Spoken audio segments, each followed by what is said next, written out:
ரட்சிக்கப்பட்டால் கர்த்தர் கூட தருவார். நீ ஞானஸ்நானம் எடுத்தால் கர்த்தர் கூட தருவார். நீ பரிசுத்தான அபிஷேகத்தை பெற்றவன் ஆகும்போது கர்த்தர் கூட தருவார். நீ கர்த்தருடைய சபைக்கு வந்தால் கர்த்தர் கூட தருவார். நீ ஜெபிக்கிறதான சமயத்தை கர்த்தர் கூட தருவார். உபவாசம் பண்ணுகிற அனுபவம் உனக்கு இருந்தால் கர்த்தர் கூட தருவார். நீ கர்த்தர் கொடுக்கிறவனா இருந்தால் கர்த்தர் கூட தருவார். கரங்களை வைத்து கர்த்தர் மகிமைப்படுத்தால் அல்லேலூயா. ஜெபிக்கிறவனுடைய வாழ்க்கையில விடுதலை உண்டாகும். நீங்க உபவாசிக்கிறவனுடைய வாழ்க்கையில விடுதலை உண்டாகும். நீங்க சரி ஆராதனை நேரத்துக்குள்ள நீங்க சபைக்குள்ள வந்து ஆண்டவரை ஆராதிக்கும் பொழுது கர்த்தர் உங்களுக்கு விடுதலையை தருவார். விசுவாசத்தோட கரங்களை கொட்டி கர்த்தர் மகிமைப்படுத்தினால் அல்லேலூயா. அதாவது இயேசுவை சுமக்க வேண்டிய கழுதை எல்லாம் எதையோ குப்பையை சுமந்துட்டு இருக்கு. இயேசுவை சுமக்க வேண்டியதான அவருடைய ஒரு வாகனமா மாறணும். அவருக்கு பயன்பட வேண்டிய ஒரு பாத்திரமா மாற வேண்டும். ஆனால் சாத்தானுக்கு பயன்படும்படியாய் சாத்தான் தன்னுடைய அதிகாரத்தினாலே உங்களை அடிமைப்படுத்தி வைத்திருக்கிறார் என்று சொன்னால், இன்றைக்கு தேவ சமூகத்தில் உங்களை ஒப்பு கொடுத்த ஆண்டவரே, நான் உம்மை சுமக்க விரும்புகிறேன், என் கட்டுகள் அவிழ்க்கப்படுவதாக என்று சொல்லி ஒப்பு கொடுங்க. கர்த்தர் சரியான ஆட்களை கொண்டு வந்து உங்களை விடுவிப்பார். ஆமென்.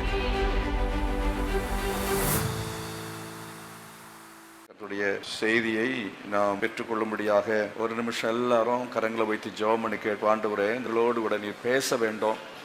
உடைய வார்த்தைகளுக்காக நாங்கள் ஜெபிக்கிறோம். நீர் பேச வேண்டும், நீர் கிரியை செய்ய வேண்டும் என்று ஜெபிக்கிறேன் பிதாவே. ஆமென். வாசிக்கலாம். The book of Colossians chapter 3 verse 23. நீங்கள் கர்த்தராகிய கிறிஸ்துவை சேவிக்கிறதினாலே சுதந்திரமாகிய பலனை கர்த்தராலே பெறுவீர்கள் என்று அறிந்து எதை செய்தாலும் அதை மனுஷர்களுக்கென்று செய்யாமல் கர்த்தருக்கென்றே மனப்பூர்வமாய் செய்யுங்கள். நீங்கள் கர்த்தராகிய கிறிஸ்துவை சேவிக்கிறதுனாலே சுதந்திரமாகிய பலனை பெறுவீர்கள். அதை மத்தேயு சுவிசேஷம் 6ஆம் அதிகாரம் 33வது வசனத்துல, முதலாவது தேவனுடைய ராஜ்யத்தையும் நீதியும் தேடுங்கள், அப்பொழுது இவைகளெல்லாம் உங்களுக்கு கூட கொடுக்கப்படும். இயேசு, ஆண்டவராகிய இயேசு கிறிஸ்து அன்றைக்கு அவர் நண்டையில வந்துதான ஜனங்கள், பாரத்தோடு வந்தவர்கள், கவலையோடு வந்தவர்கள், திரளான கூட்டம் அவரை பார்த்தபோது அவரிடத்தில் வந்து உட்கார்ந்தார்கள். கிட்டத்தட்ட 400 வருஷ காலம் தீர்க்கதரிசிகள் இல்லாத அந்த காலத்தில் யோவான் ஸ்நாபகனை கண்ட பொழுது யோவான் ஸ்நாபகத்தில் ஓடினார்கள் மக்கள். அவரிடத்திலிருந்து ஒரு வார்த்தை கிடைக்கும், ஆலோசனை கிடைக்கும், ஒரு வாழ்வுக்கு ஒரு விடிவு வரும் அப்படிங்கிற யோவான் ஸ்நாபகத்தில் ஓடினார்கள். யோவான் ஸ்நாபகன் என்ன சொன்னார் என்றால், என்னிலும் மேன்மை உள்ளவர் ஒருவர் எனக்கு பின்னே வருகிறார் என்று சொல்லி அவரை அறிமுகப்படுத்தி இயேசு வண்டையில் அவர் திருப்பி விட்டார். இயேசு வண்டையில் திருப்பி விட்ட பொழுது ஜனங்கள் இப்பொழுது எல்லாரும் இயேசு வண்டையிலே வர ஆரம்பித்தார்கள். அந்த சமயத்தில் வந்து ஒரு 2 பேருக்கும் இடையில், அந்த சீஷர்களுக்கு இடையில பேசிக்கொண்டார்கள். எல்லாரும் அங்கே போகிறார்கள், இங்கே போகிறார்கள். அப்போ இன்றைக்கும் அந்த பிரச்சனை இருக்கத்தான் செய்கிறது இல்லையா? எங்கே வசனம் கிடைக்குமோ, எங்கே ஆசீர்வாதம் கிடைக்குமோ, ஆசீர்வாதம் என்ற வசனம், தேவனுடைய வார்த்தை எங்கே கிடைக்குமோ அங்கே ஜனங்கள் போகிறதற்கு என்ன செய்கிறார்கள், அலை மோதுகிறத பார்க்குறோம். ஜனங்கள் எங்காவது வார்த்தை கிடைக்குமா? அன்றைக்கு வந்தபோது யோவான் ஸ்நாபகனிடத்திலையும் சரி, இயேசு கிறிஸ்துவிடத்திலையும் வந்தபோது இன்றைய காலத்தின் மக்களைப் போல அன்றைக்கு அவர்கள் வந்தார்களா என்று எனக்கு தெரியவில்லை. இன்றைய காலத்தில் மக்கள் அலைமோதுகிறார்கள். எங்கே? தீர்க்கதரிசிகளை தேடி அலைமோதுகிறார்கள். அன்றைக்கும் தீர்க்கதரிசிகளை தேடி அலைமோதினோடு அன்றைக்குள்ள தீர்க்கதரிசிகள் என்பது வேறு, இன்றைக்கு நம்ம பார்க்குற தீர்க்கதரிசிகள் என்பது வேறு. இன்றைக்கு இருக்கிற தீர்க்கதரிசிகள் போல தான் கடைசி நாட்களிலே இஸ்ரவேல் ஜனங்களிலேயும் தீர்க்கதரிசிகள் இருந்தார்கள். அங்கே ஒரு தீர்க்கதரிசி, ஒரு பெண் தீர்க்கதரிசி இருந்தாள். அவள் வந்து நெகேமியாவுக்கு தவறான தீர்க்க தரிசனத்தை சொல்லுகிறாள். கொன்று போடுவார்கள், கடவுள் எனக்கு அதை வெளிப்படுத்தி இருக்கிறார், எங்கேயும் போகக்கூடாது அப்படின்னு சொல்லி அவங்க தீர்க்க தரிசனம் சொல்லுகிறாள்.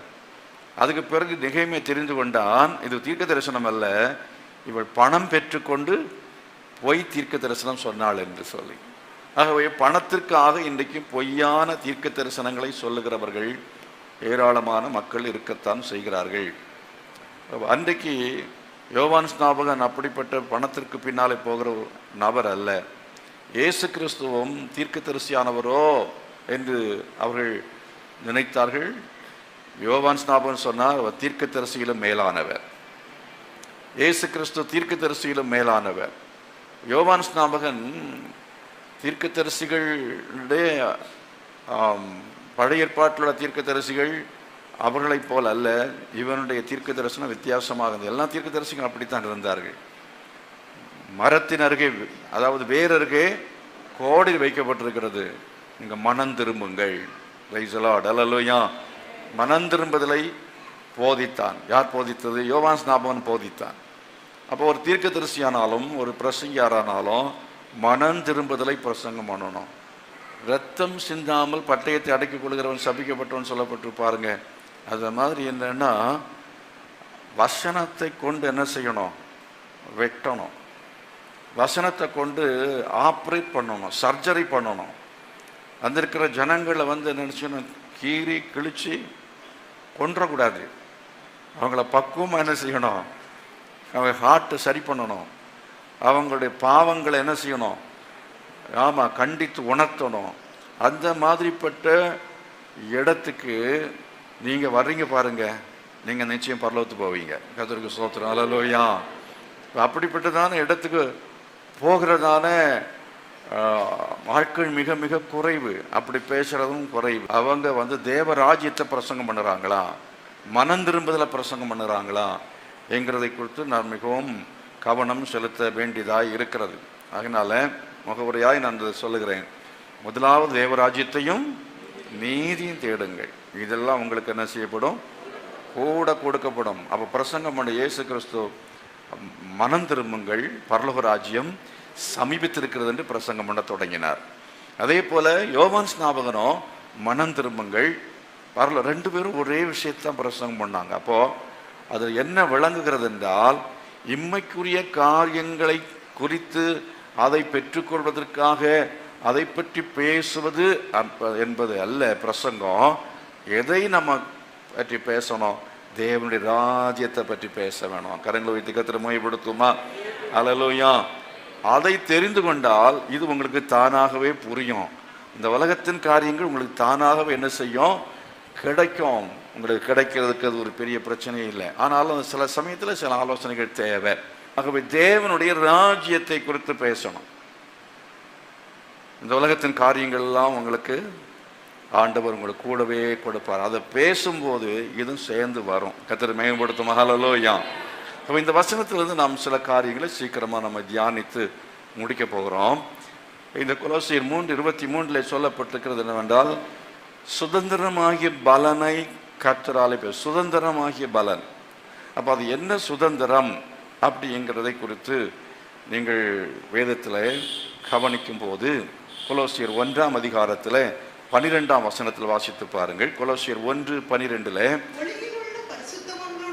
ஒளியிலுள்ள பரிசுத்தவான்களுடைய சுதந்திரம் என்று சொல்லப்பட்டு, ஒளியிலுள்ள பரிசுத்தவான்களுடைய சுதந்திரம் என்று சொல்லப்பட்டிருக்கிறது. In English, and you will joyfully give thanks to the Father who has made you able to have a share in all that he has prepared for his people in the kingdom of light அப்படின்னு சொல்லப்பட்டிருக்கிறது. அதாவது Father who has made you able to have a share in all that he has prepared for his people in the kingdom of light. அவருடைய ஜனங்கள், அவர்கள் எந்த ராஜ்யத்துக்குரியவர்கள்? ஒளியின் ராஜ்யத்துக்குரியவர்கள். கர்த்தரை மகிமைப்படுத்த. அல்லேலூயா.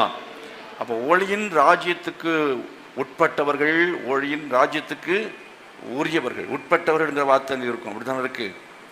உட்பட்டவர்கள், ஒளியின் ராஜ்யத்துக்கு உரியவர்கள். நம்ம எல்லாம் அப்படிப்பட்டவர்களாக இருப்போம் என்று சொன்னால் நமக்கு ஒரு பெரிய நற்செய்தி இருக்கிறது. நமக்கு ஒரு ஷேர் அங்கே பரலோகத்தை கர்த்தர் வச்சிருக்கார். ஆமென். அல்லேலூயா. நமக்கெல்லாம் ஆண்டவர் பட்சபாதம் இல்லாமல் பரலோகத்தில் கர்த்தர் என்ன செய்கிறார்? ஒளியில் உள்ள பரிசுத்தவான்களிடத்தில் கர்த்தர் சுதந்திரமாகிய பலனை அவர் வைத்திருக்கிறார். Praise the lord. அல்லேலூயா. அதுதான் அங்கே இயேசு சொன்னார், முதலாவது அதை தேடுங்க. எதை தேடு?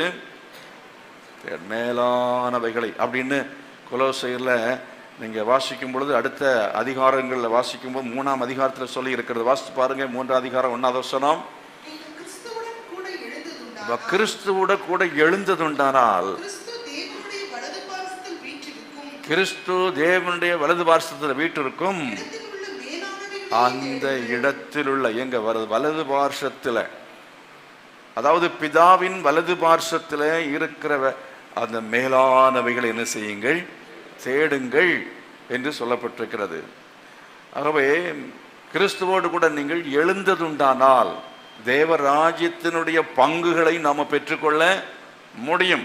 அப்போ அபிதமாய் தேவராஜ்யத்தினுடைய அந்த சுதந்திரமாகிய பலனை நம்ம பெற்றுக்கொள்ள வேண்டும் என்று சொன்னால் நாம் என்ன செய்ய வேண்டும் அப்படிங்கிறத நம்ம பார்த்து கொண்டிருக்கிறோம். இப்போ அந்த பரலோகத்தில் கர்த்தர் நமக்கு ஒளியிலுள்ள பரிசுத்தவான்களிடத்தில் எதை வைத்திருக்கிறார்? சுதந்திரத்தை கர்த்தர் வைத்திருக்கிறார். இதை நீங்கள் எபேசியரில் வாசிக்கிற சமயத்தில் எபேசியரில் அப்போஸ்தலனாகிய பவுல் இவ்விதமாக அவர் ஜெபிக்கிறதை நீங்கள் பார்க்க முடியும். எபேசியர் 1ஆம் அதிகாரத்தில் 18வது வசனம் 1:18, தாம் நம்மை அழைத்ததினாலே நமக்கு உண்டாயிருக்கிற நம்பிக்கை இன்னதென்றும்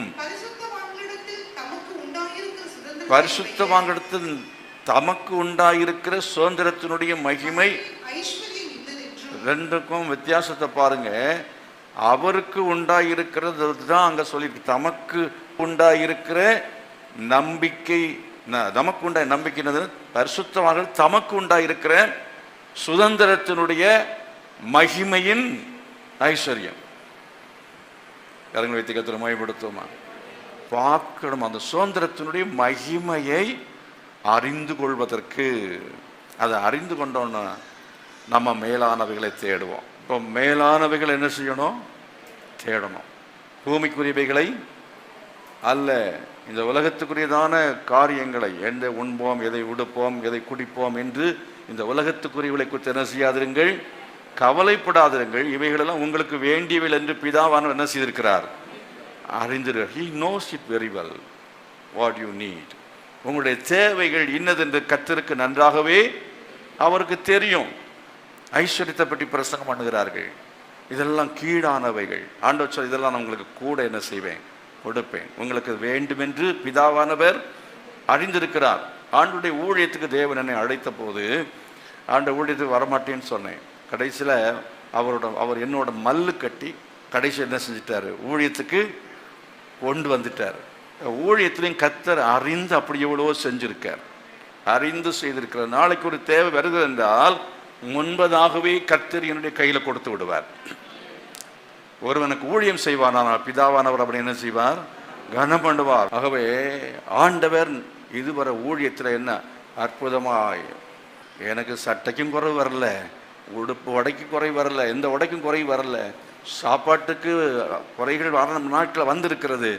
ஆனால் இன்றைக்கு எனக்கு சாப்பாட்டுக்கு குறைவில்லை, உறைவிடத்துக்கு குறைவில்லை, எதுக்குமே குறைவில்லாமல் இது எல்லாத்தையும் கர்த்தர் கூட கொடுத்திருக்கிறார். கரங்களை வைத்து கர்த்தரை மகிமைப்படுத்துவோமா?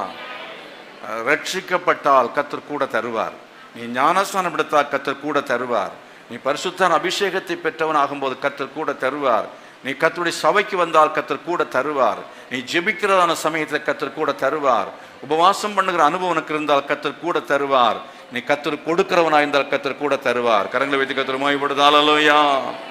அவ ஒரு நாளும் கடன்காரனாக மாறவே மாட்டார். ஒரு கலசம் தண்ணீர் கொடுத்தாலும் அதன் பலனை காணாமல் போக மாட்டீர்கள். ஒரு ஊழியக்காரனுக்கு ஒரு கலசம் தண்ணி கொடுத்து பாருங்க, உங்க தலைமுறை ஒரு நாளும் தாகம் இடத்துல சாக மாட்டாங்க. அவங்களுக்கு தண்ணி குறைவு வரவே வராது. அல்லேலூயா. அப்படினால ஆண்டவர் என்ன செய்யுங்க, நல்லா புரிந்து கொள்ளுங்கள். அவர் என்ன செய்கிறவர், கொடுக்கிறவர்.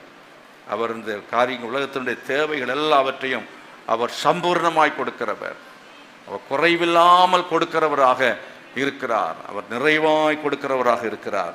ஆண்டவர் மேல விசுவாசம் இருந்தால் நாளை குறித்து நம்ம என்ன செய்ய மாட்டோம், கவலைப்படவே மாட்டோம். எத்தனை பேர் நாளை குறித்து கவலைப்பட்டு இருக்கிறீங்க? பிள்ளையுடைய திருமணத்தை கர்த்தர் நடத்தி வைப்பார். ஆமென். அல்லேலூயா. இந்த பெண்ணை எப்படி பிள்ளை எப்படி கட்டி கொடுக்க போகிறோம் அப்படின்லாம் கவலைப்பட்டுட்டு இருப்பாங்க. ஊழியத்தில் ஈடுபட்டவங்க, சபையில் நல்ல இன்வால்மெண்ட்டாக இருக்கிறவங்க, அதிகமாக ஜெபத்துக்கு வருகிறவர்கள், ஆராதனைக்கு தவறாம வர்றவங்க, இவங்க வாழ்க்கையில கர்த்தர் அற்புதமாய் தேவைகளை சந்திக்கிறவராய் இருக்கிறார். நிறைய சாட்சிகளை பார்க்க முடியும், நிறைய சாட்சிகளை பார்க்க முடிகிறது, கேட்க முடிகிறது. அப்படினால ஆண்டவர் இந்த உலகத்தின் காரியங்களை குறித்து அவர் பார்த்துக்கொள்வேன், நீ என்ன செய்ய அதை பற்றி கவலையே படாதன்னு சொல்றாரு. எத்தனை பேர் விசுவாசிக்கிறீங்க? ஆண்டவர் இந்த உலகத்தின் காரியங்களாத்தையும் பார்த்து கொள்வார். எல்லாத்தையும் விசுவாசிப்போம். எல்லாவற்றுக்கும் நம்ம என்ன செய்யணும்? விசுவாசிக்க வேண்டும். கர்த்தரை மகிமைப்படுத்துவோம். சத்தமா சொல்ல ஹல்லேலூயா. ஆகையால் பிரியமானவர்களே, முதலாவது தேவராஜ்யத்தின் நீதியும் தேடுங்க. அப்போ இவைகள் அவங்களுக்கு என்ன செய்யப்படும்? எப்போ கூட கொடுக்கப்படும்? மேலானவைகளை தேடுகிற சமயத்தில் என்ன செய்யணும்? மேலானவைகளை தேடணும். அது மேலானது அது சபையாக இருந்தாலும், சபை என்னன்னா மேலான மேன்மையான சபையை தேடணும். எங்கே நல்ல கடிந்து கொள்ளுகிறதான உபதேசம் இருக்கோ, எங்கே உபதேசம் இருக்கிறதோ, எங்கே கண்டிப்பான உபதேசம் இருக்கிறதோ, அந்த சபையை தேடி எங்கே போனாலும் போக வேணாம். அடுத்து இந்த ஒரு வசனத்தை நம்ம வாசித்து நம்ம சீக்கிரமாய் கடந்து செல்வோம். இருளின் அதிகாரத்தில் விடுதலை பெற வேண்டும் அப்படிங்கிறது அந்த வசனத்தில் நம்ம வாசித்தோம் பாருங்க. அதை குறித்து சில வார்த்தைகள் சொல்லுறேன். நீங்கள் மேலானவைகள் என்ன செய்யணும்? தேடணும்னு சொன்னேன். 2 என்ன தெரியுமா? நீங்கள் விடுதலை பெறணும். இருளின் அதிகாரத்திலிருந்து என்ன செய்யணும்? விடுதலை பெற்றவர்களாக இருக்க வேண்டியது அவசியம். நல்ல பிரசங்கம் கேட்பாங்க சில ஆட்கள், நல்ல சபையை தேடியெல்லாம் போவாங்க. ஆனால் அதே வேளையில் அவர்கள் இருளின் அதிகாரத்துக்குள் இருப்பார்கள். இருளின் அதிகாரம் என்ன சொல்கிற சமயத்தில் பல கட்டுகள் அவங்களுக்குள்ள இருக்கும். சில தீய பழக்க வழக்கங்கள் இருக்கும். அந்த தீய பழக்க வழக்கங்களே இருந்து கொண்டு நீங்கள் நான் மேலானவைகளை தேடுகிறேன் அப்படின்னு சொல்லி நீங்கள் நினைத்து கொண்டு இருக்கலாம். ஆனால் உங்களுக்கு இந்த உலகத்தின் காரியங்கள் கிடைக்க போகிறதில்லை. அதே நேரத்தில் அந்த ஒளியில் உள்ள பரிசுத்தவான்களுடைய சுதந்திரம் என்ன செய்யாது? கிடைக்கவே கிடைக்காது. ஒளியில் உள்ள பரிசுத்தவான்களிடத்தில் இருக்கிற அந்த சுதந்திரம் உங்களுக்கு கிடைக்க வேண்டும் என்று சொன்னால் நீங்கள் முதல்ல அதை தேட வேண்டும். கர்த்தரை மகிமைப்படுத்தும். 2வது என்ன செய்ய வேண்டும் என்று, அதற்கென்று இந்த உலகத்தில் இருக்கிறதான அந்த கட்டிலிருந்து விடுவிக்கப்பட வேண்டியது அவசியமாக இருக்கிறது. இருளின் அதிகாரத்தின் என்ன செய்யணும்? விடுதலை பெற்றுக்கொள்ள வேண்டும். எத்தனை பேர் சினிமாவுக்கு அடிமையாக இருக்கிறீங்க? சினிமாவுக்கு அடிமையாக இருந்தால் நிச்சயமாக என்ன செய்ய முடியாது? அந்த சுதந்திரத்தை பெற்றுக்கொள்ளவே முடியாது. ஆண்டவரே, அந்த சினிமா, இந்த உலகத்தின் சிற்றின்பங்கள், வீடி, சிகரெட்டு, வேற எண்ணத்துக்கு அடிமையாக இருக்கிறீங்க? எந்த விதமான மாம்சத்தின் சுபாவங்களுக்கு, கோபத்துக்கு அடிமையாக இருக்கிறோமா? பொறாமைக்கு அடிமையாக இருக்கிறோமா? இச்சைக்கு அடிமையாக இருக்கிறோமா? விபச்சாரத்துக்கு அடிமையாக இருக்கிறோமா? எந்த பாவத்துக்கு அடிமையாக இருக்கிறோம்? அவ்விதமாக எதற்கு அடிமையாக? சடங்காச்சாரத்துக்கு அடிமையாக இருக்கிறீங்களா? பாரம்பரியத்துக்கு அடிமையாக இருக்கிறீங்களா? அவ்விதமாக இவைகள்லாம் இருளினுடைய ராஜ்யத்தினுடைய காரியங்கள். அந்த இருளினுடைய அதிகாரம், இருள் என்ற சாத்தானுடைய அதிகாரம். இயேசு ஒளியா இருக்கிறார். சாத்தானுக்கு பெயர், இன்னொரு பெயர் என்ன? இருள். அவனுடைய அதிகாரத்தினின்று நீங்கள் விடுவிக்கப்பட வேண்டும். அடிக்ஷன். அவன் உங்களை கட்டி வைத்துக்கிற கட்டுகளது என்ன செய்யப்பட வேண்டும்? விடுவிக்கப்பட வேண்டியது அவசியமாக இருக்கு. கரங்களை வைத்து தேவசம் ஜெபமனுக்கு, ஆண்டவரே அப்படிப்பட்டதான கட்டுகளது எனக்கு விடுதலை தர வேண்டும் என்று சொல்லி ஜெபமனு கேளுங்க. அந்த அதிகாரத்திற்கு விடுதலை தருவீராக என்று சொல்லி ஆண்டவரத்தை கேட்கணும். ஒழுங்கா சபைக்கு வந்தீங்கன்னா உங்களுக்கு கட்டி வச்சிருக்கிற அந்த பிசாசின் கட்டில் ஒரு விடுதலையை கத்த தருவார். எத்தனை பேர் விசுவாசிக்கிறீங்க? சிலருக்கு இச்சைங்கிற கட்டு, இச்சை. சில வாலிப பிள்ளைங்க சிலர் சொல்லுவாங்க, வயசானவங்களே சொல்லுவாங்க, எனக்கு ஒரு இச்சை, அது எனக்கு பயங்கர போராட்டமாக இருக்குது அப்படின்னு சொல்லுவாங்க. அந்த இச்சையின் ஆவி அது அவன் வந்துச்சுன்னா அலக்களிக்கிறது. எனக்கு பாருங்கள், எனக்கு வெஸ்ட் பெங்காலில் நடந்த சம்பவம் பாருங்கள். அது அந்த மாதிரி அந்த ஆவிகள் இன்றைக்கு என்ன செய்கிறது என்று சொன்னால் மிருகமாக மக்களை மாற்றி விடுகிறது. அதில் கட்டப்பட்டதான ஜனங்கள். 18 வருஷமாக கூனியாக ஒரு ஸ்திரீ இருந்தாள். ஆண்டவர் இயேசு சொன்னார், இவளை விடுவிக்க வேண்டியது அவசியம் இல்லையா என்று சொன்னார். ஆபிரகாமின் குமார்த்தியாக இவளை விடுவிக்க வேண்டியது அவசியம் இல்லையா என்று சொல்லி ஆண்டவர் சொன்னார், சிறிய நீ என்ன செய், எழுந்து நீ நேர நெல்லுனார். ஆண்டவர் சொன்னார், அவள் எழும்பினா, அவள் நேராக நிற்க முடிந்தது. அது வரையிலையும் அவள் கீழே தான் பார்த்துட்டே நடக்கணும். அன்னைக்கு தான் முதலாக மேலே பார்க்குறான். கர்த்தருக்கு ஸ்தோத்திரம். சிலருக்கு மேலே பார்க்க முடியாதபடி ஒரு கட்டு இருக்கிறது. பலவீனத்தின் ஆவி, பலவீனம். வேலை செய்ய முடியவில்லை, ஜெபிக்க முடியவில்லை, வேதத்தை வாசிக்க முடியவில்லை, ஊழியம் செய்ய முடியவில்லை. சில விதமான பலவீனம், சரீரத்தில் சில பலவீனம், எப்போ பார்த்தாலும் பலவீனம் பலவீனம் பலவீனம். ஏதோ ஒரு வியாதி, வியாதிங்கிற கட்ட பிசாசு போட்டிருக்கிறான். எத்தனை பேருக்கு இந்த வியாதியின் கட்டுக்குள்ள இருக்கிறீங்க? கை வைத்து ஆண்டு சமூகத்தில் ஸ்தோத்திரம் பண்ணுங்க. நல்ல வாயை திறந்து ஸ்தோத்திரம் பண்ணுங்க. நல்ல வாயை திறந்து ஸ்தோத்திரம் பண்ணுங்க. பலவீனத்தின் கட்டுகள் இயேசுவின் நாமத்தில் அவிழ்க்கப்படுகிறது. இந்த நேம் ஆஃப் ஜீசஸ். இயேசுவின் நாமத்தில் விடுதலை. வியாதியின் கட்டுகள் நீங்கி போகும். இன்னைக்கு டாக்டர்கிட்ட போனால் அவர் ஒன்றும் இல்லைன்னு சொல்லுவார். ஆனால் நீங்கள் வீட்டில் வந்து மறுபடியும் பலவீனமாக இருக்கிறது. நல்ல ஸ்தோத்திரம் பண்ணணும். நல்ல ஸ்தோத்திரம் பண்ணுங்க. ஸ்தோத்திரம் பண்ணுகிறவனுடைய வாழ்க்கையில விடுதலை உண்டாகும். ஜெபிக்கிறவனுடைய வாழ்க்கையில விடுதலை உண்டாகும். நீங்க உபவாசிக்கிறவனுடைய வாழ்க்கையில விடுதலை உண்டாகும். நீங்க சரி ஆராதனை நேரத்துக்குள்ள நீங்க சபைக்குள்ள வந்து ஆண்டவரை ஆராதிக்கும் பொழுது கர்த்தர் உங்களுக்கு விடுதலையை தருவார். விசுவாசத்தோட கரங்களை கொட்டி கர்த்தரை மகிமைப்படுத்து. ஹல்லேலூயா.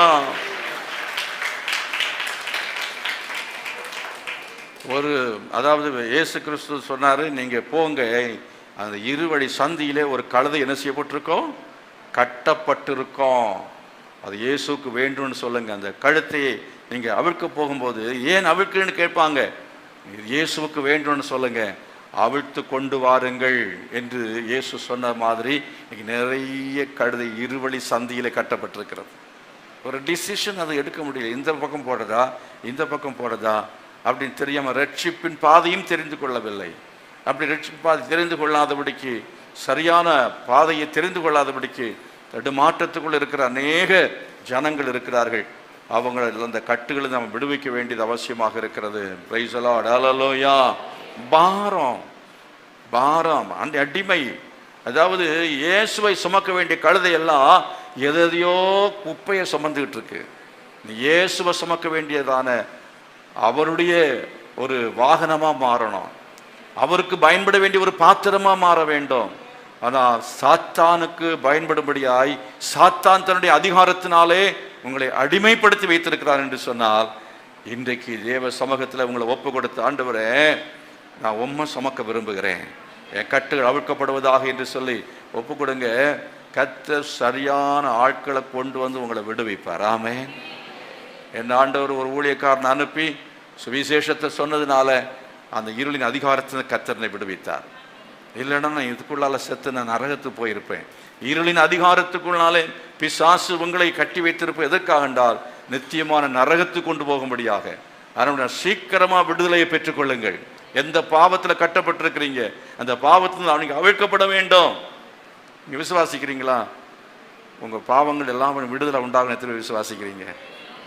சந்தேகமா இருக்கு இல்லையா? கொஞ்ச நாள் போராட்டம் இருக்கும், ஆனா ஒரு நாள் நிச்சயமாய் கர்த்தர் விடுவிப்பார். நிச்சயமா கர்த்தர் விடுவிப்பார்.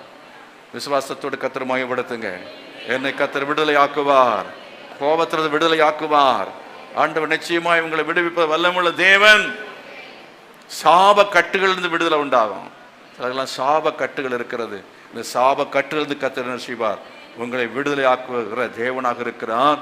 விடுவிக்கப்பட்டவர்களுக்கு அவர்களுக்குத்தான் அந்த மேலான சுதந்திரம், ஒளியில் உள்ள பரிசுத்தவான்களுடைய சுதந்திரம். வாசியுங்கள் கொலோசியர் 1:3 மற்றும் 4 வசனங்கள். Colossians chapter 1 verse 3 and 4. கிறிஸ்து இயேசுவின் மேலுள்ள உங்கள் விசுவாசத்தையும் பரிசுத்தவான்கள் எல்லார் மேலும் உள்ள உங்கள் அன்பையும் குறித்து நாங்கள் கேள்விப்பட்டு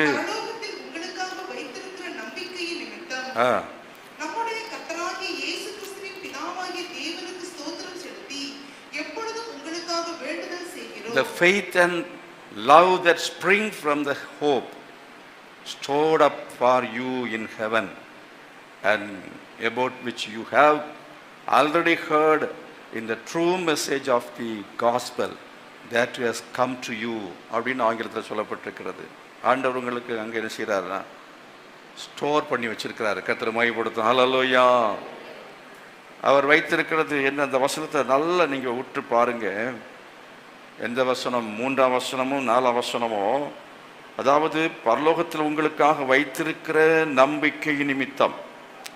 பரலோகத்தில் வைத்திருக்கிற நம்பிக்கை என்ன நம்பிக்கை? நமக்கு ஒரு சுதந்திரம் உண்டு. ஆமென். பரலோகத்தில் போனால் உங்களுக்கு ஒரு சுதந்திரம் உண்டு. எத்தனை அந்த பரலோக நம்பிக்கை இருக்கிறது? பரலோகத்துக்கு போவேங்கிற நம்பிக்கை, அப்புறம் பரலோகத்தில் உங்களுக்காக வைக்கப்பட்டிருக்கிற நம்பிக்கை. அது என்ன நம்பிக்கை? அதான் சுதந்திரம். பரிசுத்தவான்களிடத்தில் உங்களுக்கு இருக்கிற அந்த சுதந்திரத்தினுடைய மகிமையின் ஐஸ்வர்யம் இந்த உலகத்தில் இருக்கிறதான இந்த BMW எல்லாம் பக்கத்தில் வரவே வராது. இந்த உலகத்தில் ஒரு BMW வாங்கிட்டான்னா நமக்கு அது பெரிய சந்தோஷமா இருக்கு இல்லையா? அது உலகத்தினுடைய ஐஸ்வர்யத்தின் மகிமை. ஒரு பெரிய அரண்மனை மாதிரி வீட்டை கட்டிட்டோம்னு சொன்னா அந்த உலகத்தினுடைய மகிமையின் ஐஸ்வர்யம். ஆனால் இது ஒன்றும் இல்லாமல் கூட இருக்கலாம். இது ஒன்றும் இல்லாமல் கூட இருக்கலாம். நீங்கள் ஒருவேளை குடிசையில் இருக்கலாம். லாசரு போல நீங்கள் ஒன்றுமில்லாமல் இருந்தாலும் உங்கள் பார்வை மேலானது இருக்குன்னா அங்கே ஒரு நம்பிக்கை உங்களுக்கு இருக்கிறது. பரலோகத்தில் உங்களுக்கு நம்பிக்கை எத்தனை பேர் விசுவாசிக்கிறீங்க? இன்றைக்கு மரித்தாலும் பரலோகம் செல்வேனுங்கிற நம்பிக்கை உள்ளவர்களாய் முதலாவது நம்ம மாறணும். நம்ம மனம் திரும்பணும், நம்ம ரட்சிக்கப்படணும், பாவங்களை அறிக்கை செய்யணும், ஞானஸ்நானம் எடுக்க வேண்டும், வேறுபட வேண்டும். அப்போஸ்தலர் உபதேசத்தில் நீங்கள் அந்யோன்யத்தில் ஜெபம் பண்ணதில்லை, அதாவது அப்பம் பிற்கதில்லை, ஜெபம் பண்ணதில்லை, உறுதியாய் தரித்திருக்க வேண்டும். அவ்விதமாக இருந்தால் மாத்திரமே உங்களுக்கு அந்த பரலோகம் கிடைக்கும். பரலோகம் கிடைக்க வேண்டும் என்று சொன்னால் சும்மா எல்லாருக்கும் கிடைக்காது. பரலோகத்துக்கு போகணும்னு சொன்னால் அதற்கு நீங்கள் தகுதி உள்ளவங்கள முதலாவது மறுபடியும் பிறக்க வேண்டும். நீ மறுபடியும் பிறக்கணும், ரட்சிக்கப்பட வேண்டும், மனம் திரும்ப வேண்டும். அப்படின்னு சொன்னால் பரலோகம் கிடைக்கும். ஜீவ புஸ்தகத்தில் கர்த்தர் பெயர் என்ன செய்வார்? எழுதுவார். ஜீவ புஸ்தகத்தில் பெயர் எழுதப்படாதவனாய் காணப்படுகிறவன் எவனோ அவன் அக்கினியும் கந்தகம் இருக்கிற அக்கினி கடலில் என்ன செய்வான்? பங்கடைவான். எல்லார் பெயரும் எழுதுவாரா? நீ ஞான ரட்சிக்க மனம் திரும்பி ஞான ஸ்நானம் எடுக்கணும், கர்த்தர் பெயர் அங்கே எழுதுவார். அதுக்கு பிறகு கிறுக்கி போடாமல் இருக்கணும். அவர் சிலருடைய பெயரை திரும்ப கிறுக்கி போடுவார். நீங்க விசுவாசத்தை விட்டு விலகி போனால், ஆண்டவரை மறுதலித்து போனால், பின்மாற்றம் அடைந்தால், சில ஆட்கள் தவறாக உபதேசம் பண்றான். Grace teachers, once you saved you saved. நீ ஒருமுறை ரட்சிக்கப்பட்டு விட்டால் அந்த ரட்சிப்பு மாறாது. நீ என்ன பாவம் செஞ்சாலும் ஆட்டோமேட்டிக்காக அது என்ன செஞ்சிடும், அதெல்லாம் ஆண்டவர் மன்னித்து கொண்டே இருப்பார், நீ பரலோகம் போகலாம். தவறு, ஏமாற்றுகிறார்கள். வஞ்சிக்கப்படாதிருங்கள். ஆகவே நீங்கள் தொடர்ந்து ரட்சிப்பை காத்துக்கொள்ள வேண்டும். முடிவு பரியந்தம் நிலைத்திருப்பவனே என்ன செய்யப்படுவான்? ரட்சிக்கப்படுவான். ரட்சிப்பில் முதலாவது என்னன்னு சொன்னா, பாவ அறிக்கை செய்ய இயேசுவை நீங்க விசுவாசித்து பாவங்களை அறிக்கை செய்யணும். இயேசுதான் ரட்சகர் என்பதை நீங்க என்ன செய்யணும்? அறிக்கை செய்கிறதன் மூலமாக ரட்சிப்பு உண்டாகிறது என்று ரோமர் 10ஆம் அதிகாரத்தில் 9-10 வசனங்களை நீங்கள் வாசிக்கிறீர்கள். அது மாத்திரமல்ல, அதாவது ஞானஸ்நானம் பெற்றவன் என்ன செய்யப்படுவான்? ரட்சிக்கப்படுவான் என்று வசனம் சொல்கிறது. பரிசுத்தாவினுடைய அதாவது மறுஜன்மம் முழுக்கினாலே என்ன செய்வீர்கள்? பரிசுத்தாவியானுடைய அந்த மறுஜன்மம் புதிதாக்குதுனாலே நீங்க ரட்சிப்பு என்று சொல்ல. பரிசுத்தாவின் அபிஷேகத்தில் ரட்சிப்பு இருக்கிறது. வேறுபாட்டில் ரட்சிப்பு இருக்கு. மாறுபாட்டில் சந்தை விட்டு விலகி உங்களை என்ன செய்யுங்கள்? ரட்சித்துக் கொள்ளுங்கள் சொல்லப்பட்டு ரட்சிப்பினுடைய 4வது படி. 5வது படி என்ன தெரியுமா? கர்த்தருடைய நாமத்தை தொழுது கொள்ள எவனோ அவன் என்ன செய்யப்படுவான்? ரட்சிக்கப்படுவான் என்று சொல்லப்பட்டது. பிலிப்பியர் 27வது வசனத்தில் வாசிக்கும் போது நம்ம மருண்டு போகாமல் இருக்கணும். விசுவாசத்தில் உறுதியா இருப்பது, கடைசி வரை நிலைத்திருப்பது, உறுதியா இருப்பது, பாடுகளில் சோர்ந்து போகாமல் இருப்பது, அது உங்களுக்கு ரட்சிப்பு என்று சொல்லப்பட்டிருக்கிறது. முடிவு வரை நிலைத்திருப்பவனே ரட்சிக்கப்படும். இப்படி 7 படிகள் இருக்கு ரட்சிப்புல. இந்த 7 படிகளை நிறைவேற்றினாதான் நீங்க பரலோகத்துக்கு போக முடியும். கரங்களை வைத்து ஆண்டவர் மகிமைப்படுத்துவோமா? ஹல்லேலூயா. சத்தம் ஆண்டவரை மகிமைப்படுத்துங்க. அப்படின்னு சொன்னால் நம்ம என்ன செய்யணும்? நம்ம ஒவ்வொருத்தரும் அந்த ரட்சிப்பை பெற்றுக்கொள்ள வேண்டியது அவசியம். பரலோகத்துக்கு போக வேண்டும் என்றால், பரலோகத்துக்கு போறதுக்கு அந்த பெயர் எழுதப்படணும்னு சொன்னேன். பரலோகத்தில் நமக்கு வைக்கப்பட்டிருக்கிற அந்த ஐஸ்வர்யத்தை நம்ம அடையணும்னு சொன்னால் நம்ம அதற்கு இன்னும் அதிகமாக உழைக்கணும். இன்னும் அதிகமாக. இயேசு சொன்னார், நீங்கள் பூமியிலே பொக்கிஷங்களை சேர்த்து வைக்க வேண்டாம், பரலோகத்தை என்ன செய்யுங்க? சேர்த்து வையுங்கள் என்று சொன்னார். அப்போ நீங்கள் பரலோகத்தில் பொக்கிஷத்தை சேர்த்து வச்சாதான் உங்களுக்கு அங்கே என்னன்னா அதிகமான ஆண்டவர் ஆசீர்வாதத்தை வச்சிருக்காரு. எந்த அளவு எவ்வளவு நீங்க ஆண்டவருக்கென்று உழைக்கிறீங்களோ, ஒரு ஆத்மாவை ரட்சிப்புகள் வழி நடத்துனீங்கன்னு சொன்னா, ஒரு ஆத்மாவை நீங்க பரிசுத்தாவின் அபிஷேகத்துக்கு வழி நடத்துனீங்கன்னு சொன்னா, ஒரு ஆத்மாவை நீங்க பரலோகத்துல கொண்டு போய் சேர்க்கறது வரையிலையும் அதை பராமரித்து கொண்டு போய் சேர்த்துட்டீங்கன்னு சொன்னா, அங்க ஒரு பொக்கிஷத்தை சேர்த்து வச்சிருக்கீங்கன்னு அர்த்தம். ஆமீன்னு சொல்ல மாட்டீங்களோ? அப்படியா? ஆத்துமாக்கள் கிடைக்காதே. ஆத்துமாக்கள் முத்துக்களை பார்க்கிலும் விலையேற பெற்றவைகள், லகுவா கிடைக்காது. அதுக்காக என்ன செய்யணும்? நீங்க உங்களுடைய எதெல்லாம் கரையும் செலுத்த முடியுமோ, எவ்வளவெல்லாம் தியாகம் செய்ய முடியுமோ அவ்வளவு கரையும் செலுத்தணும், தியாகம் பண்ணணும். அப்பதான் ஒரு ஆத்துமா கிடைக்கும். அப்படித்தான் ஒரு ஆத்மா. நீங்கள எப்படி கிடைச்சிருப்பீங்க? யாருக்கோ கிடைச்சிருப்பீங்க. என் மூலமா எத்தனை ரட்சிக்கப்பட்டீங்கன்னு தெரியாது. யாரோ உங்களுக்கு சுவிசேஷம் சொல்லியிருப்பாங்க. அவங்க மூலமா நீங்க ரட்சிக்கப்பட்டு வந்திருக்கும் போது அவர்கள் கணக்கிலே பரலோகத்திலே பலன் பெருகி கொண்டே இருக்கிறது. ஹல்லேலூயா! பரலோகத்திலே பலன் உங்களுக்கு பெருக வேண்டும் என்று சொன்னால் ஆத்துமாக்களை ஆதாயம் செய்யணும். திரும்ப சொல்லுகிறேன், கரையம் செலுத்தாமல் ஆத்தும ஆதாயம் செய்யவே முடியாது. சுவிசேஷத்தை சொல்லணும். சுவிசேஷத்தை சொல்லி அவங்க சமாதானம் அடைங்கிற மாற்றணும். அவங்க வியாதி உள்ளவங்களா இருப்பாங்க. சில ஆட்களை நீங்கள் போய் அவங்க பாருங்க, எந்த வீட்டில் போனாலும் அவனுக்கு ஒரு பிரச்சனை இருக்கு. பிரச்சனை இல்லாத வீடு இல்லவே இல்லை. நீங்கள் போய் பக்குவமாக அவங்களோட பேசி அவங்களோட உட்காந்து ஏதோ ஒரு விதத்தில் நீங்கள் என்ன செய்யுங்க, அவங்களுக்கு சுவிசேஷத்தை சொல்லி பரலோகத்தில் போய் சேர்த்துட்டீங்கன்னா பரலோகத்தில் உங்களுக்கு ஐஸ்வர்யம் பெருகுகிறது. இங்கே ஆத்துமாக்களை ஆதாயம் செய்தவர்கள் எவ்வளோ ஆத்துமாக்கள் ஆதாயம் செஞ்சாங்களோ அதுக்கு ஏற்றபடி அங்கே பரலோகத்தில் நம்பிக்கை அதிகம், பரலோகத்தில் ஐஸ்வர்யம் அதிகம். இங்கே நீங்கள் உங்கள் தியாகமாக எவ்வளோ கொடுத்தீங்களோ, எவ்வளோ கொடுத்தீங்கிறது அல்ல, அவள் தனக்கு உண்டான எல்லாவற்றையும் தன்னுடைய குறைவிலிருந்து என்ன செய்தார்? 2 காசை போட்டாள். எல்லாரை பார்க்கல அதிகமாய் போட்டாள் என்று இயேசு புகழ்ந்தார் பாருங்க. அது மாதிரி உங்கள் கஷ்டத்தின் மத்தியிலையும் தசமபாகம் கொடுக்குறீங்க. உங்கள் கஷ்டத்தின் மத்தியில என்ன செய்ய காணிக்க போடுறீங்க. உங்கள் கஷ்டத்தின் மத்தியிலையும் இடவிசரிப்பு திட்டத்துக்காக கொடுக்குறீங்க. அதுதான் பரலோகத்தில் பெரிய பொக்கிஷமாக சேர்க்கப்படும். சத்தமாக கரங்களை அசைத்து மகிமைப்படுது. ஹல்லேலூயா! அதுதான் பரலோகத்தின் ஐஸ்வர்யம். ஆகவே அதுக்கு என்ன செய்யணும்னா விசுவாசமும் அன்பும் உருவாக வேண்டும். விசுவாசமும் அன்பும் என்ன செய்யணும்? உருவாகணும். அதான் 3வது வசனத்தில் படிக்கிறோம். இயேசு கிறிஸ்துவின் மேலுள்ள உங்கள் விசுவாசத்தையும் பரிசுத்தவான்கள் எல்லார் மேலும் உள்ள உங்கள் அன்பையும் குறித்து கேள்விப்பட்டு, இதில் படிக்கிறத ஆங்கிலத்தில் படிக்கும்பொழுது நல்லா சரியாக வழங்குது.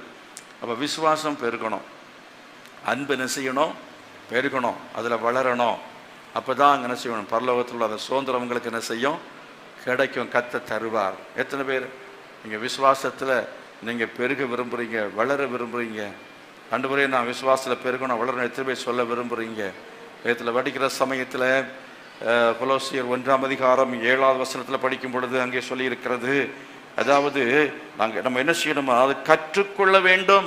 எப்பாப்பிராத்தியத்தோடு கற்றுக்கொண்டீர்கள். அந்த விசுவாசத்தில் வளருவதை பற்றி, அந்த தெய்வீக அன்பிலே வளருவதை பற்றி என்ன செய்யணும்னு அது தானாக வராது. என்ன செய்யணும்? கற்றுக்கொள்ள வேண்டும். அந்த முதல்ல சொன்னேன், நல்ல வசனத்தை கற்றுக்கொள்ளுகிறதான ஊழியக்காரர்கள் வேணும். எப்பாப்பிராத்தியத்துவை குறித்து அப்போஸ்தலனாகிய பவுல் நல்ல சர்டிஃபிகேட் கொடுத்துருக்கிறாரு. அதே போல் அர்ப்பணிப்பான தேவனுடைய நல்ல ஊழியக்காரர்கள், வசனத்தை நல்லா சொல்லக்கூடிய ஆட்கள், விசுவாசத்தை போதிக்கிறவங்க, அன்பை போதிக்கிறவர்கள், அவரிடத்தில் என்ன செய்யணும்? கற்றுக்கொள்ள வேண்டியது அவசியமாக இருக்கிறது. அது மட்டுமல்ல, நீங்கள் இன்னொரு வசனத்தை வாசித்து பாருங்கள். 1ஆம் அதிகாரத்தில் 23வது வசனத்தில் வாசிக்கிற சமயத்தில், அந்த சுவிசேஷம் வானத்தின் கீழ் இருக்கிற சகல சிருஷ்டிகளுக்கும் பிரசங்கிப்பவர்கள், அதற்கென்று பவுலாகிய நான் ஊழியக்காரனானேன் அப்படின்னு சொல்றாரு. அப்போஸ்தலனாகிய பவுலை போல உள்ளதான ஊழியக்காரர். எதற்காக என்று சொன்னால், உங்களுக்கு அந்த ஐஸ்வர்யத்தை நம்ம பெற்றுக்கொள்வதற்காக, மனுஷர்களை பரலோகத்தில் கொண்டு போய் சேர்க்கிறதுக்காக, அந்த சுவிசேஷத்தை அறிவிக்கிற சுவிசேஷ தாகம் உள்ள, ஆத்தும பாரம் உள்ள அப்படிப்பட்ட ஊழியக்காரன். பணத்தின் மேல இல்லை. உண்மையான ஊழியக்காரன் பணத்தின் மேல இல்லை, அவன் உங்கள் மேல் கரிசனையா இருப்பான். அந்த கரிசனை எப்படி தெரியும் தெரியுமா? அப்போஸ்தலனாகிய பவுல் என்ன சொல்கிறாருங்கிறத நீங்க பாருங்க. 1ஆம் அதிகாரத்தில் 5வது வசனத்தை படிக்கும் பொழுது, நம்முடைய கர்த்தராகிய இயேசு கிறிஸ்துவின் பிதாவாகிய தேவனுக்கு ஸ்தோத்திரம் செலுத்தி எப்பொழுதும் உங்களுக்காக வேண்டுதல் செய்கிறோம். உங்களுக்காக ஜெபம் பண்ணுகிற ஒரு சபையா இருக்கணும். உங்களுக்காக ஜெபம் பண்ணுகிற ஒரு ஊழியக்காரனாக இருக்க வேண்டும். அவ்விதமாக உங்களுக்காக ஜெபிக்கிறதான ஊழியக்காரன், உங்க பிரச்சனை உங்க கஷ்டத்துக்காக முழங்கால் படி போட்டு ஜெபிக்கிறதான ஊழியக்காரர்கள், அவர்கள் தான் சரியான ஊழியக்காரங்க. கரங்களை வைத்து கர்த்தரை மகிமைப்படுத்துவோம். ஹல்லேலூயா. அது மட்டும் நல்ல, நீங்க கொலோசியர் 1 5 மற்றும் 9 இல்லது 11 வசனங்களை படிக்கிற சமயத்தில் நாங்கள் ஜெபம் பண்றோம். ஜெபம் பண்ணுகிறேன்னு சொல்லல, என்ன செய்கிறோம்? உங்களுக்காக வேண்டுதல் செய்கிறோம் என்று மறுபடியும் என்ன செய்கிறார்? 11 வசனம் சொல்கிறார், சந்தோஷத்தோட கூடிய எல்லா பொறுமையும் நீடிய சாந்தமும் உண்டாவதற்கு மகிமையான அவருடைய வல்லமையின்படி எல்லா வல்லமையாலும் பலப்படுத்தப்படவும் உங்களுக்காக என்ன செய்கிறோம்? லிசன், கவனிக்கிறீங்களா? ஊழியக்காரன் அவன் ஜெபம் பண்றாங்களோ இல்லையோ, அந்த சபையில ஜெபத்துக்கான காரியங்களை அவன் சரியா என்ன செய்யணும்? அரேஞ்ச்மெண்ட் பண்ணணும். கர்த்தருக்கு ஸ்தோத்திரம். நீங்க பாரு, எதுக்காக ஜெபிக்கிறார்? இது நிமித்தம் நாங்கள் அதை கேள்விப்பட்டு நாள் முதல் உங்களுக்காக இடைவிடாமல் என்ன செய்கிறோம்? ஜெபம் பண்ணுகிறோம். எதற்காக? நீங்கள் எல்லா ஞானத்தோடும் ஆவிக்குரிய விவேகத்தோடும் அவருடைய சித்தத்தை அறிகிற அறிவினாலே நிரப்பப்பட வேண்டும். சகலவித நற்கிரியைகளுமாகிய கனிகளை தந்து தேவனை அறிகிற அறிவில் விருத்தி அடைந்து கர்த்தருக்கு பிரியம் உண்டாக அவருக்கு பாத்திரராய் நடந்து கொள்ளவும், சந்தோஷத்தோட கூடிய எல்லா பொறுமையும் நீடிய சாந்தமும் உண்டாவதற்கு மகிமையான அவருடைய வல்லமையின்படி எல்லா வல்லமையாலும் பலப்படுத்தப்படவும் உங்களுக்காக என்ன செய்கிறோம்?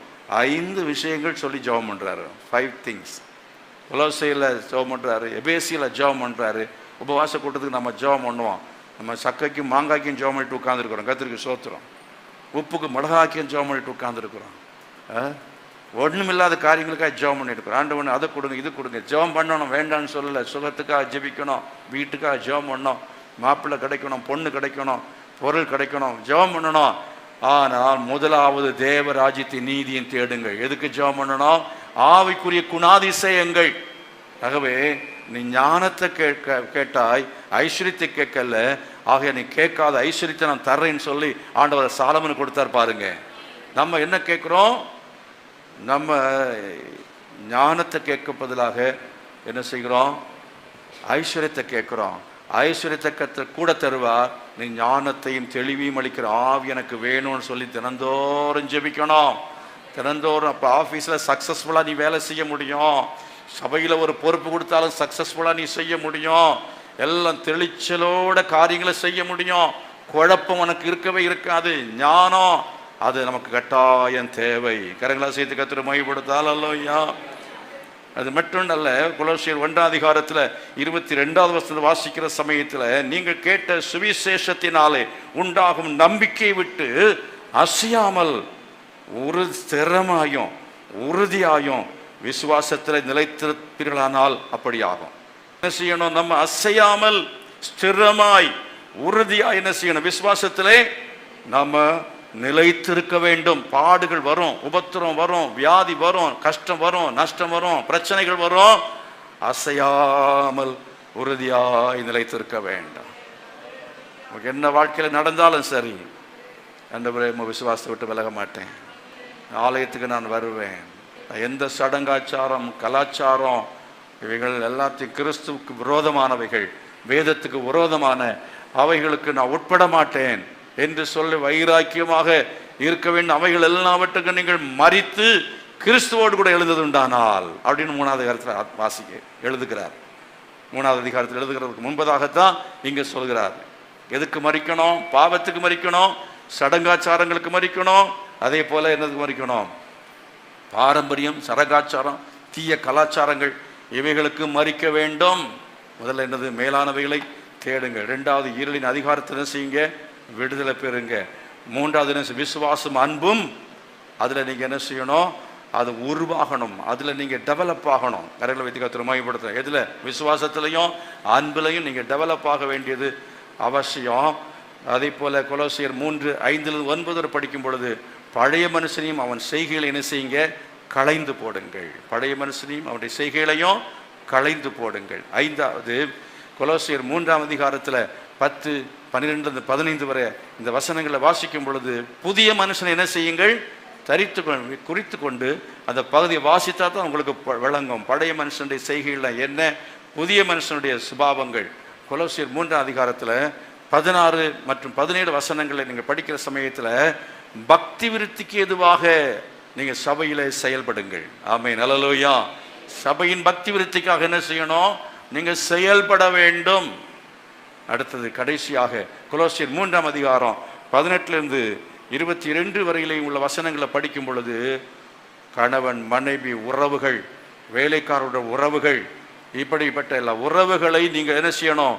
நீங்கள் காத்துக்கொள்ள, அதை மேம்படுத்த நீங்கள் அதுக்காக அதில் கவனமாக செயல்பட வேண்டும் என்று அப்போஸ்தலனாகிய பவுல் கடைசியாக எழுதி முடிக்கிறத பார்க்குறோம். ஆமென், அல்லேலூயா. எத்தனை பேர் அப்படி செய்ய விரும்புகிறீங்க? 7 விஷயங்கள், அதில் ஒரு 2-3 விஷயத்தை கொஞ்சம் விளக்கமாக சொன்னேன். மீதி காரியங்களை நீங்கள் குறித்து கொண்டீர்கள் நினைக்கிறேன். குறித்து கொள்ளவில்லை என்றால் நீங்கள் யூடியூப்பை திருப்பி போட்டிங்கன்னா அதிலிருந்து நீங்கள் என்ன செய்யலாம்? அந்த பாயிண்ட்ஸ் எடுக்கலாம். கொலோசையரை படிங்க, முழுமையாக படித்து நீங்கள் வசனத்துக்கு ஒப்பு கொடுக்கும் பொழுது அந்த பரலோகத்தில் ஆண்டவர் வைத்திருக்கிறதான அந்த ஒளியில் உள்ள பரிசுத்தவான்களுடைய சுதந்திரத்தை நீங்கள் பெற்றுக்கொள்வீர்கள். பிரைஸ் தி லார்ட், அல்லேலூயா. எத்தனை பேருக்கு அந்த சுதந்திரம் வேணும்? எத்தனை பேருக்கு சுதந்திரம் வேணும்? 3ஆம் அதிகாரம் கொலோசியர் 3:23 வாசிக்கிறோம். கர்த்தராகிய இயேசு கிறிஸ்துவை சேவிக்கிறதுனாலே சுதந்திரமாகிய பலனை பெறுவீர்கள் என்று அறிந்து என்ன செய்ய வேண்டுமா? நீங்கள் எதை செய்தாலும் அதை மனுஷர்களுக்கு செய்யாமல் கர்த்தருக்கென்றே மனப்பூர்வமாய் செய்யுங்கள். அநியாயம் செய்கிறவன் தான் செய்த அநியாயத்துக்கிட்ட பலன் அடைவான். பட்சபாதமே இல்லை. நீங்க நன்மை செய்தால், கர்த்தருக்கென்று நீங்க உண்மையா ஜீவித்தால் ஆண்டவர் உங்களுக்கு பரலோகத்தையும் தருவார். பரலோகத்தில் உங்கள் உழைப்புக்கு ஏற்றபடி, கொடுத்ததுக்கு ஏற்றபடி, நீங்கள் ஆத்துமாதான் செய்து ஏற்றபடி, சபையில் எந்த விதமாக ஈடுபட்டீங்களோ அதுக்கு ஏற்றபடி, கர்த்தருக்காக எவ்வளோ உழைத்தீங்களோ அதுக்கு ஏற்றபடி கர்த்தர் பரலோகத்தில் உங்களுக்கு பலனை நிறைவாய் கொடுக்க போகிறார். அந்த ஐஸ்வர்யத்தை எத்தனை பேர் பெற்றுக்கொள்ள விரும்புகிறீங்க? எத்தனை பரலோகத்தை போகணுன்னு விரும்புகிறீங்க? தேவ சபை எல்லாரும் எழும்பி கைகளை வைத்து ஆண்டவரை என்னை ஒப்பு கொடுக்கிறேன் என்று சொல்லுங்க. நான் மனம் திரும்புகிறேன் என்று சொல்லுங்க. பாவங்களை அறிக்கை செய்கிறேன் என்று சொல்லி பாவங்களை அறிக்கை செய்யுங்க. ஓ ஹல்லேலூயா, உமக்கு ஸ்தோத்திரம். இயேசு உங்கள் பாவங்களை அவர் மன்னிக்கிறார். ஆமென். இயேசு உங்கள் பாவங்களை அவர் மன்னிக்கிறார். ஆமென். பாவங்களை அறிக்கை செய்து விட்டுவிட்டால் இரக்கம் பெறுவாய், இரக்கத்தை பெறுவாய். ஆமென். சகலத்தையும் பெற்றுக்கொள்கிறதுல இரக்கம் என்பது மிக மிக முக்கியமானது. கடைசியில் நித்தியமான நியாய தீர்ப்பை பெறாமல் நீங்கள் தேவனுடைய சமூகத்தில் இன்றைக்கே இரக்கத்தை பெறத்தக்கதாக பாவங்களை அறிக்கை செய்யுங்கள். பாவங்களை என்ன செய்யணும்? அறிக்கை செய்ய. நல்ல கயத்தை கையை வைத்து ஆண்டு சமுத்திர, ஆண்டவரே என் பாவங்களை மன்னிங்கப்பா, என் அக்கிரமங்களை மன்னியும் ஆண்டவரே, நான் பரிசுத்தமாக ஜீவிக்கணும். ஓ பாவ மன்னிப்பு பெற்றுக்கொண்டு நான் பாவத்திலிருந்து விடுதலை பெற வேண்டும் ஆண்டவரே, இருளின் அதிகாரத்திலிருந்து விடுதலை பெற வேண்டும் ஆண்டவரே, விசுவாசத்தும் எனக்கு அன்பும் ஆண்டவரை பெருக வேண்டும் ஆண்டவரே. உண்மையில விசுவாசத்தில் இன்னும் அதிகமாக நான் பெருகணும், வளரணும். தெய்வீக பரிசுத்தவானிடத்தில் உள்ள நான் அன்பில் நான் பெருக வேணும். அதுக்கான கிருபையை தாரும் என்று சொல்லி தேவ சமுதிர கரங்களை வைத்து நல்ல வாய்களை நல்ல ஸ்தோத்திரம் பண்ணுங்க. கட்டுகள் அவிழ்க்கப்படுகிறது. ஆமென், அல்லேலூயா. பலவீனம் என்கிற கட்டு அகன்று போகிறது. இச்சை என்கிற கட்டு அகன்று போகிறது. ஓ எந்த காரியத்துல பிசாசு உங்களை அடிமைப்படுத்தி வைத்திருக்கிறானோ எல்லாம் விடுவிக்கும்படியாய் பரிசுத்த ஆவியானவர் உங்கள் மேல் வந்து இறங்கி உங்களை அபிஷேகம் பண்ணுகிறார். கைகளை கொட்டி தேவ சமூகத்துல எல்லாரும் ஸ்தோத்திரம் பண்ணி அவரை மகிமைப்படுத்துங்க. ஓ ஹல்லேலூயா, ஹல்லேலூயா, ஹல்லேலூயா. ஸ்தோத்திரம், ஸ்தோத்திரம். அது மாத்திரமல்ல, எங்கள் மேலானவைகளை தேடுங்கள். பழைய மனுஷனுடைய செய்கைகளை என்ன செய்யுங்கள்? களைந்து போடுங்கள். புதிய மனுஷனுடைய சுபாவங்களை தரித்து கொள்ளுங்கள். புதிய மனுஷனாய் இயேசு கிறிஸ்துவின் சுபாவத்தை தெரிந்து கொள்ளுங்கள். ஆதாமின் செய்கைகளை களைந்து போடுங்கள். பக்தி விருத்திக்கு ஏதுவாக சபையிலே செயல்படுங்கள். மற்ற மக்கள் பக்தி விருத்தி அடைவதற்கு ஏதுவாக நீங்கள் எதையாவது செய்ய வேண்டும். உறவுகளை என்ன செய்யுங்கள்? மேம்படுத்த உறவுகளை காத்துக்கொள்ளுங்கள். அன்பிலே உறவிலே நீங்கள் என்ன செய்ய வேண்டும்? நீங்கள் கவனமாக இருக்க வேண்டும். கசப்பு வேண்டாம், வைராக்கியம் வேண்டாம், பொறாமை வேண்டாம். எல்லாரோட அன்பாக இருப்போம். கூடுமானால் யாவரோடும் சமாதானமாயிருங்கள். ஒரு மனமாயிருப்போம், ஒற்றுமையாயிருப்போம். கண்ணை மூடும் போது பரலோகத்துக்கு போய் சேருவான். அங்க போய் நமக்கு வைக்கப்பட்ட அந்த ஐஸ்வர்யத்தை பார்க்கும் பொழுது நாம் பூரிப்படைய போகிறோம், சந்தோஷம் அடைய போகிறோம். எத்தனை பேர் விசுவாசிக்கிறேன்? கரங்களாசை தாண்டவரே, என்னை அழைத்த அந்த அழைப்புக்காய் ஸ்தோத்திரம், என்னை தந்தது நம்பிக்கைக்காய் ஸ்தோத்திரம் என்று சொல்லுங்க. உடைய பேசின வார்த்தைகளுக்கு ஸ்தோத்திரம். உடைய வசனங்களிலிருந்து ஆழங்களை தொடர்ந்து நாங்கள் புரிந்து கொள்ளத்தக்கதாக அந்த வெளிச்சத்தில் இந்த சபையை நடத்தும். உடைய பிள்ளைகளை தொடர்ந்து நடத்தும். அந்த ஐஸ்வர்யத்தின் மகிமையை முழுமையாய் பரலோகத்தில் நிறைவாய் பெறத்தக்கதாக நீராண்டு அனுகிரகம் பண்ண வேண்டும்.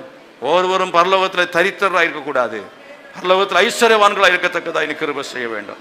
ஒருவர் நரகத்துக்கு போகக்கூடாது, எல்லாரும் பரலோகம் செல்லத்தக்கதாக உதவி செய்ய வேண்டும் என்று ஜெபிக்கிறேன்.